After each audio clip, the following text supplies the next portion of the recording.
आज के लेक्चर में हम कंडक्टिविटी, कंडक्टेंस, इक्विवेलेंट कंडक्टेंस और मोलर कंडक्टिविटी के ऊपर डायल्यूशन का इफेक्ट देखेंगे। रिलेशनशिप लेंगे, what is the relationship between the concentration of solution and molar conductivity, and in the same way the relationship between concentration of solution and equivalent conductivity. आज का हमारा जो main topic है वो क्या चलेगा, सॉल्यूशन की कंसंट्रेशन का मोलर कंडक्टिविटी और इक्विवेलेंट कंडक्टिविटी के ऊपर क्या इफेक्ट पड़ता है। आप कंसंट्रेशन सॉल्यूशन कोई कंसंट्रेशन का या डाइल्यूशन का दोनों कह सकते हो। सॉल्यूशन की डाइल्यूशन का क्या इफेक्ट पड़ता है या कंसंट्रेशन का क्या इफेक्ट पड़ता है, conductance, conductivity, equivalent and molar conductivity. ये चारों टर्म हमने लास्ट वीडियो में डिस्कस कर ली थी डिटेल से। कंडक्टेंस क्या होता है, कंडक्टिविटी क्या होता है, इक्विवेलेंट और मोलर कंडक्टिविटी क्या क्या होती है, और हमने कंडक्टिविटी, इक्विवेलेंट कंडक्टिविटी और मोलर कंडक्टिविटी के बीच में रिलेशनशिप भी ली थी। तो कई बार एग्जाम में ये पूछ लिया जाता है।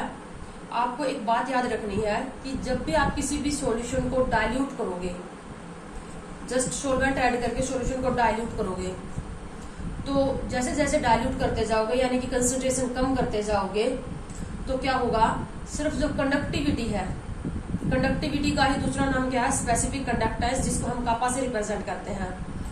तो डाइल्यूशन के साथ साथ ओनली कंडक्टिविटी और specific conductance decrease while all three terms conductance, equivalent and molar conductivity will increase with dilution. मैंने क्या बोला, विद डाइल्यूशन।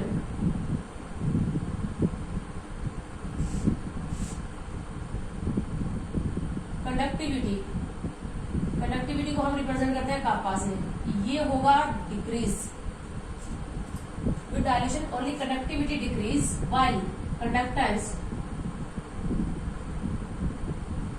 को हम रिप्रेजेंट करते हैं जी से, ये इंक्रीज होगा। इसी तरह से हमारे पास जो है मोलर कंडक्टिविटी है, मोलर कंडक्टिविटी को हम रिप्रेजेंट करते हैं लैम्डा से, ये भी क्या होगा, increase. And equivalent conductivity, equivalent conductivity also increase with dilution. Only conductivity और स्पेसिफिक कंडक्टेंस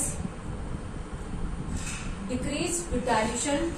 विद डाइल्यूशन, जैसे जैसे आप सॉल्यूशन को डाइल्यूट करते जाओगे यानी कि सॉल्यूशन की कंसंट्रेशन जैसे जैसे कम होती जाएगी, वैसे वैसे कंडक्टिविटी कम होती जाएगी, जबकि कंडक्टेंस, मोलर कंडक्टिविटी और इक्विवेलेंट कंडक्टिविटी जो है वो इंक्रीज होगी।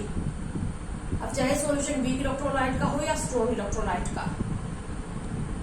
तो अब रीजन पूछ लिया जाता है, क्या रीजन है।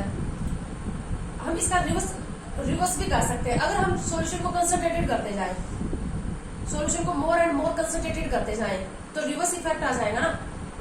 अगर मोर और मोर कंसंट्रेटेड करते जाओगे तो क्या होगा, इक्विवेलेंट कंडक्टिविटी, मोलर कंडक्टिविटी और कंडक्टेंस डिक्रीज होता जाएगा, जबकि जो कंडक्टिविटी है वो इंक्रीज होती जाएगी।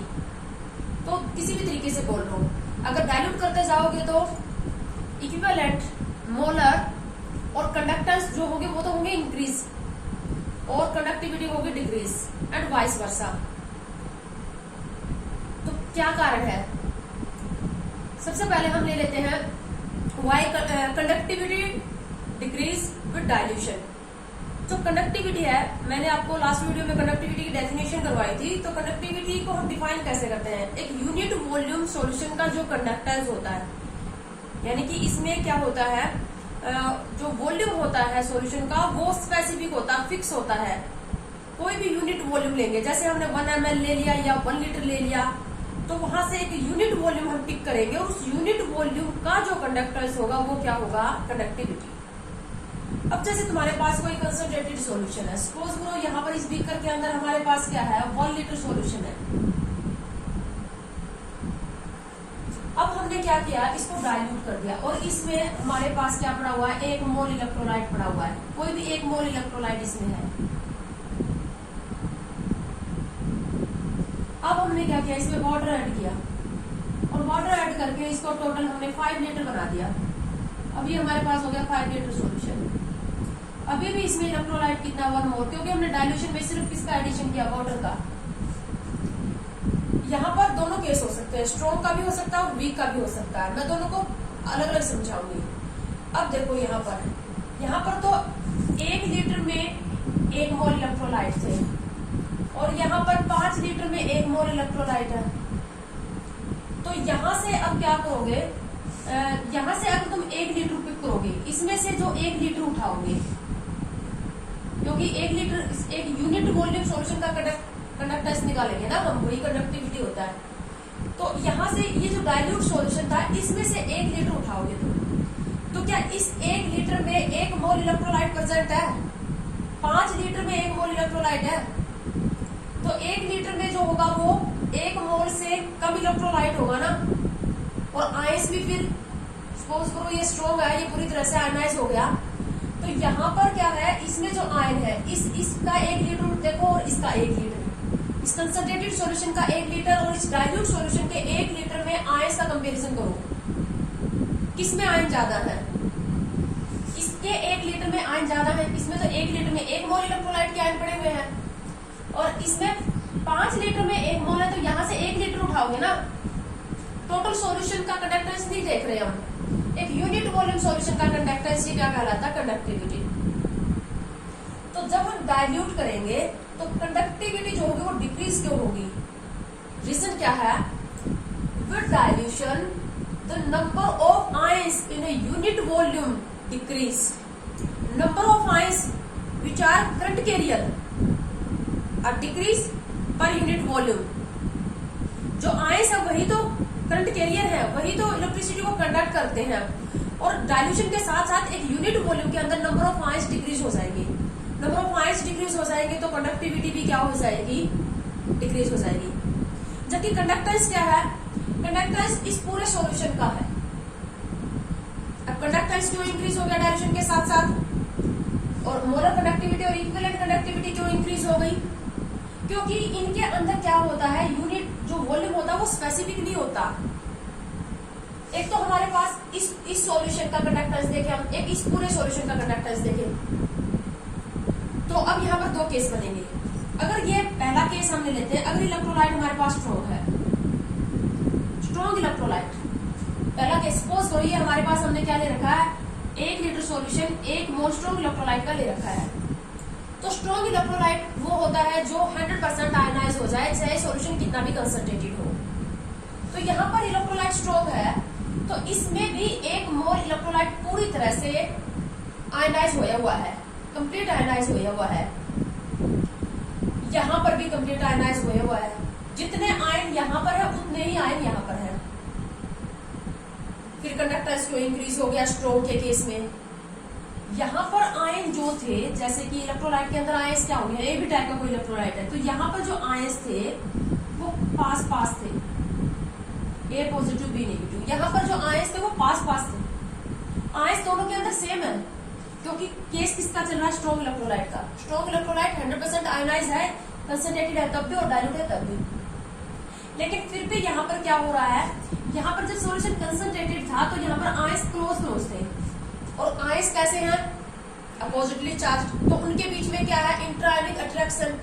और इंट्रायनिक अट्रैक्शन होने की वजह से ये एक दूसरे को अट्रैक्ट किए हुए हैं, तो इनका मूवमेंट कम है, आयंस की मोबिलिटी कम है कंसंट्रेटेड सॉल्यूशन में। जबकि यहाँ पर क्या होगा, इनको बहुत ज्यादा वॉल्यूम मिल गया, तो अब यहाँ पर ये सेपरेट पड़े हुए हैं, काफी दूर दूर है, तो इंट्रायनिक अट्रैक्शन डिक्रीज हो गया, और इंट्रायनिक अट्रैक्शन डिक्रीज हो गया तो आयंस की मूवमेंट इंक्रीज होगी। और जैसे जैसे आयन की movement, number of ion increase हो या आयंस की मूवमेंट इंक्रीज हो, कंडक्टेंस क्या होगा, increase. So when we take strong electrolyte then its conductance equivalent and molar conductivity increase. Why? Because with dilution the interionic attraction decrease and movement of ion increase, so conductance, molar and equivalent conductivity increase. Equivalent और molar conductivity या conductance में volume specific नहीं है, इस पूरे volume में, इस पूरे सॉल्यूशन का जो कंडक्टेंस होगा वो मोलर कंडक्टिविटी कहलाएगा। क्यों? क्योंकि 1 मोल इलेक्ट्रोलाइट पड़ा है। किसी भी VML सॉल्यूशन में किसी भी यूनिट वॉल्यूम सॉल्यूशन, किसी भी V सॉल्यूशन के अंदर, VML सॉल्यूशन के अंदर अगर 1 मोल इलेक्ट्रोलाइट पड़ा है तो वो क्या होगी, मोलर कंडक्टिविटी। तो यहाँ पर आयन ज्यादा सेपरेटेड है, इनके बीच में अट्रैक्शन कम है, तो जिसकी वजह से क्या होगा, इनकी मूवमेंट ज्यादा होगी, मूवमेंट ज्यादा होगी तो कंडक्टेंस क्या होगा, इंक्रीज होगा, यानी कि मोलर कंडक्टिविटी इंक्रीज होगी। इक्विवेलेंट कंडक्टिविटी कब डिफाइन कर दोगे, जब एक इक्विवेलेंट पड़ा हो। अब जैसे एक इक्विवेलेंट यहाँ और एक इक्विवेलेंट यहाँ है, कंप्लीट आयनाइजेशन है, केस स्ट्रॉन्ग का चल रहा है, बट यहाँ आयंस क्या सेपरेटेड है। तो रीजन क्लियर हुआ। डाइल्यूशन जब हम करते हैं तो स्ट्रॉन्ग के केस में इक्विवेलेंट कंडक्टिविटी, मोलर कंडक्टिविटी और कंडक्टेंस इंक्रीज होने का कारण क्या है, आयंस का अट्रैक्शन कम हो जाएगा, आयंस सेपरेट हो जाएंगे, मूवमेंट इंक्रीज हो जाएगी। जबकि कंडक्टिविटी डिक्रीज क्यों हो गई, क्योंकि कंडक्टिविटी यूनिट वॉल्यूम के लिए डिफाइन की जाती है और पर यूनिट वॉल्यूम में नंबर ऑफ आयंस क्या हो जाएंगे, विद डाइल्यूशन डिक्रीज हो जाएंगे, इसीलिए कंडक्टिविटी क्या होगी, डिक्रीज। और सेकंड केस हम ले लेते हैं वीक इलेक्ट्रोलाइट का। सपोज करो हमारे पास ये वीक इलेक्ट्रोलाइट का केस है, वीक इलेक्ट्रोलाइट का केस है ये। तो यहाँ पर हमने क्या कर रखा है, वीक इलेक्ट्रोलाइट डाल रखा है, 1 लीटर सॉल्यूशन है हमारे पास, कोई वीक इलेक्ट्रोलाइट है, जैसे 1 मोल वीक इलेक्ट्रोलाइट हमने इसमें डाल रखा है और 1 लीटर सॉल्यूशन है। तो अब हमने क्या किया, इसको डाइल्यूट कर दिया। तो डाइल्यूट करोगे तो क्या होता है, वीक इलेक्ट्रोलाइट का आयनाइजेशन इंक्रीज होता है डाइल्यूशन के साथ साथ। वीक इलेक्ट्रोलाइट कंसंट्रेटेड सॉल्यूशन में कम आयनाइज होते हैं, जबकि जैसे जैसे तुम डाइल्यूट करते जाओगे उनका आयनाइजेशन जो होगा वो इंक्रीज होता जाएगा, तो आयनाइजेशन इंक्रीज होता चला जाएगा। तो वीक इलेक्ट्रोलाइट के केस में तो क्या होगा, when we dilute the solution then the ionisation increase and number of ions increase in the solution. पहले कम टूटा हुआ था, कम मॉलिक्यूल टूटे हुए थे, कंसंट्रेटेड था तब, अब डाइल्यूट में ज्यादा मॉलिक्यूल टूट गए तो नंबर ऑफ आयंस इंक्रीज हो गए ना। लेकिन एक यूनिट वॉल्यूम के अंदर जो आयंस होंगे वो तो यहाँ पर भी कम होंगे, क्यों, क्योंकि आयंस बढ़ गए तो साथ में वॉल्यूम भी तो बढ़ा है, ठीक है। तो पर यूनिट वॉल्यूम में आयंस तो यहाँ पर फिर भी कमी होंगे, यानी कि चाहे इलेक्ट्रोलाइट स्ट्रॉन्ग हो या वीक हो, कंडक्टिविटी तो क्या होगी, डिक्रीज ही होगी। कारण क्या है, पर यूनिट वॉल्यूम में नंबर ऑफ आयंस क्या हो जाएंगे, डिक्रीज। लेकिन कंडक्टेंस क्यों इंक्रीज हो गया वीक इलेक्ट्रोलाइट का, मोलर कंडक्टिविटी की equivalent conductivity, because in weak electrolyte when we dilute the solution then its ionization increase, so number of ions in the solution increase। अब जो मोलर कंडक्टिविटी इक्विवेलेंट और conductance है वो तो पूरे solution का निकलेगा ना, चाहे वो कितना भी वॉल्यूम हो उसका। यहाँ पर आयंस कम थे, यहाँ पर पूरे में आयंस क्या हो गए, ज्यादा। और आपको ये बात बता दूं, आगे हम चल के इसको एक्सपेरिमेंट के साथ भी देखेंगे, एक्सपेरिमेंटल कर्व भी लेंगे कंसंट्रेशन वर्सेस मोलर कंडक्टिविटी का। वहां पर आप देखोगे वो जो कर्व आएंगे एक्सपेरिमेंटल कर्व वीक इलेक्ट्रोलाइट और स्ट्रॉन्ग इलेक्ट्रोलाइट के, वहां पर आपको क्लियरली दिखाई दे जाएगा कि डाइल्यूशन का इफेक्ट स्ट्रॉन्ग इलेक्ट्रोलाइट के सॉल्यूशन के ऊपर इतना नहीं पड़ता। स्ट्रॉन्ग इलेक्ट्रोलाइट की मोलर कंडक्टिविटी के ऊपर डाइल्यूशन का इतना इफेक्ट नहीं पड़ता जितना कि वीक इलेक्ट्रोलाइट की मोलर कंडक्टिविटी के ऊपर डाइल्यूशन का इफेक्ट पड़ता है। मैं ये कहना चाहती हूँ कि अगर तुम्हारे पास स्ट्रॉन्ग इलेक्ट्रोलाइट का सॉल्यूशन है और तुमने उसको डाइल्यूट कर दिया तो वहां पर उसकी मोलर कंडक्टिविटी इतनी ज्यादा इंक्रीज नहीं होगी, ग्रेजुअल इंक्रीज होगी। जबकि अगर तुम्हारे पास किसी वीक इलेक्ट्रोलाइट का सॉल्यूशन है और उसको तुमने डाइल्यूट कर दिया तो उसकी मोलर कंडक्टिविटी ड्रास्टिकली इंक्रीज होगी, बहुत रैपिडली इंक्रीज होगी। इसका क्या कारण है, ये भी एक बहुत इंपॉर्टेंट क्वेश्चन है, हम विद कर्व्स को सोल्व करेंगे। क्या कह रही हूं मैं, स्ट्रॉन्ग इलेक्ट्रोलाइट के केस में स्ट्रॉन्ग इलेक्ट्रोलाइट की मोलर कंडक्टिविटी के ऊपर डाइल्यूशन का इतना ज्यादा इफेक्ट नहीं पड़ता जितना कि वीक इलेक्ट्रोलाइट की मोलर कंडक्टिविटी के ऊपर डाइल्यूशन का इफेक्ट पड़ता है।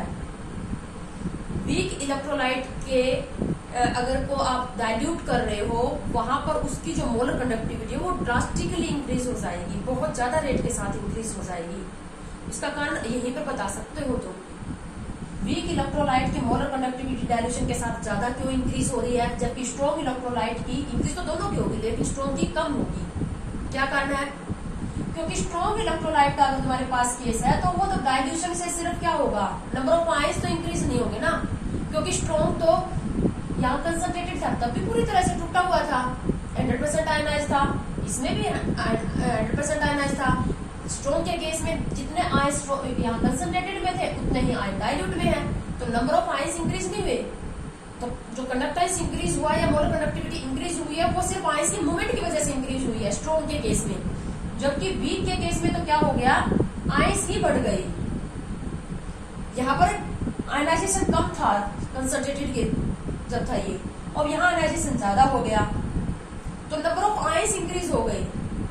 यानी कि वीक इलेक्ट्रोलाइट के केस में डाइल्यूशन से क्या हो जाएंगे, नंबर ऑफ आयंस इंक्रीज हो जाएंगे, और नंबर ऑफ आयंस इंक्रीज होंगे तो करंट कैरियर है आयंस, तो रैपिडली जो होगी वो मोलर कंडक्टिविटी इंक्रीज होगी, बुलेट कंडक्टिविटी इंक्रीज होगी या कंडक्टेंस इंक्रीज होगा।